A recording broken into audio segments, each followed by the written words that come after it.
Hello my dear friends, मैं सैयद साद आप सबको वेलकम करता हूं on my YouTube channel Rosh study. Previous lecture में हमने डिस्कस किया था about technical and institutional reforms in the field of agriculture. Agriculture की फील्ड में क्या टेक्निकल और इंस्टीट्यूशनल रिफॉर्म्स हुए हैं और किन की ज़रूरत है। नाउ इस लेक्चर में हम डिस्कस करने वाले हैं एग्रीकल्चर का contribution in the Indian economy. तो हमेशा की तरह लेक्चर स्टार्ट करने से पहले आप लोगों के लिए एक क्वेश्चन, और आपका सवाल था कि किस ईयर में फर्स्ट 5 ईयर प्लान इंट्रोड्यूस किया गया था for the agriculture by the Indian government, जिसके लिए आपके ऑप्शंस हैं ए 1950, बी 1951, सी 1952 और डी 1956। कमेंट सेक्शन आपका है, इसको आंसर करने की वहां पर कोशिश करें। हमेशा की तरह इसका राइट आंसर मैं आपको बताऊंगा इस लेक्चर की लास्ट में। और इसी तरह के इंफॉर्मेटिव कंटेंट के लिए आप सब्सक्राइब करें टू अवर यूट्यूब चैनल और हमको फॉलो करें on social media platforms like Twitter and Instagram, जहां पर आप 9th और 10th से रिलेटेड एमसीक्यूज को सॉल्व कर सकते हैं।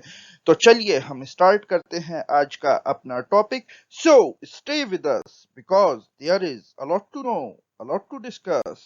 Let's start by talking about Indian economy and agriculture. तो इंडियन इकोनॉमी जो है ये एक एग्रीकल्चर बेस्ड इकोनॉमी है, बिकॉज यहाँ पर जो प्रोडक्शन करने वाली इंडस्ट्रीज हैं वो अपने रॉ मटेरियल के लिए बहुत हद तक डिपेंड करती हैं ऑन द एग्रीकल्चर। इसीलिए एग्रीकल्चर को इंडियन इकोनॉमी की बैकबोन कंसीडर किया जाता है, बिकॉज जो ग्रॉस डोमेस्टिक प्रोडक्ट है यानी कि जीडीपी, उसमें एक बहुत बड़ा शेयर कंट्रीब्यूट अकेले करता है एग्रीकल्चर। बट यहाँ पर हम ये नोट कर रहे हैं कि 1950 ऑनवर्ड्स यहाँ पर एक डिक्लाइनिंग ट्रेंड हमें देखने को मिल रहा है इन दिस जीडीपी।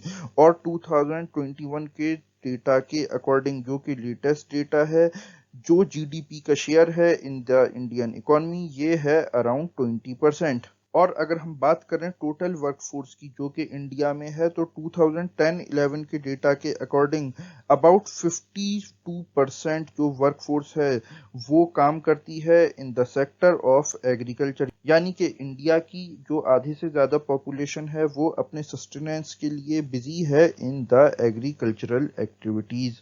तो ये जो डिक्लाइनिंग शेयर जीडीपी में एग्रीकल्चर का हम देख रहे हैं, ये एक बहुत ही सीरियस कंसर्न है, एक बहुत बड़ी फिक्र की बात है। बिकॉज अगर एग्रीकल्चर में हम स्टैग्नेशन या डिक्लाइन देखते हैं तो ये हमारी इंडियन इकोनॉमी के तकरीबन सभी जो स्फीयर्स हैं, सभी एरियाज में हमें इसका एक नेगेटिव इम्पैक्ट देखने को मिलेगा, जिसका कि डायरेक्ट हमें असर देखने को मिलेगा on our society, on our social setup. अच्छा, जब हम बात करते हैं एग्रीकल्चर की नेशन बिल्डिंग के अंदर, तो हम ये देखते हैं कि various institutes like ICAR, Indian council of agricultural research, agricultural universities, veterinary services, animal breeding centres, horticulture development research and development centres, और इसके अलावा वेदर की फील्ड में भी काफ़ी काम हुआ है, जैसे कि मेट्योरोलॉजी एंड वेदर फोरकास्ट, जहां पर कि हमने वेरियस सैटेलाइट्स लॉन्च करके एक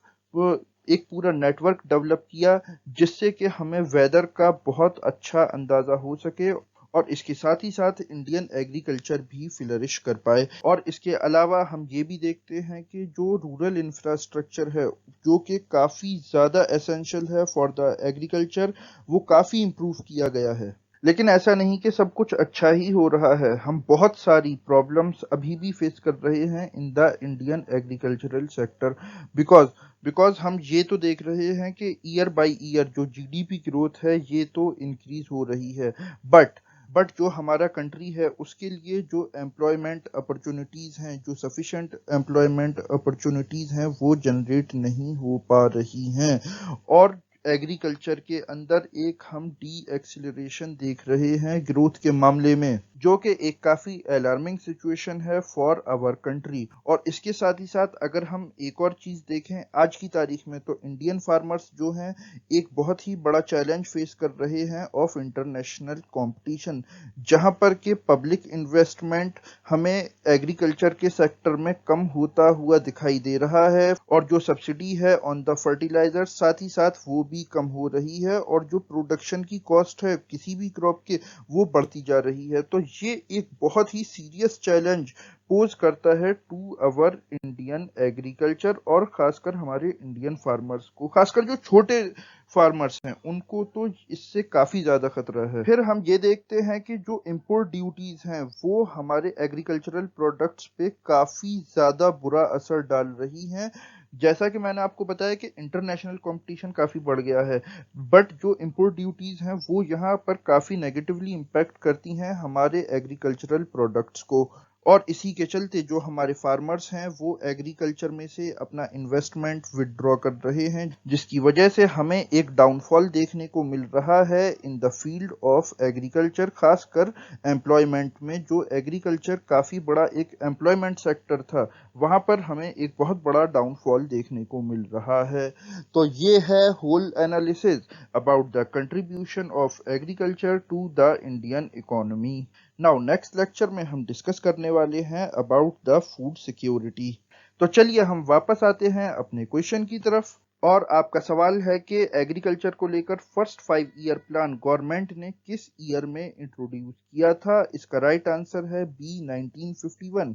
सो this is the end of the video. इसी तरह के और इन्फॉर्मेटिव कंटेंट के लिए आप सब्सक्राइब करें टू अवर यूट्यूब चैनल।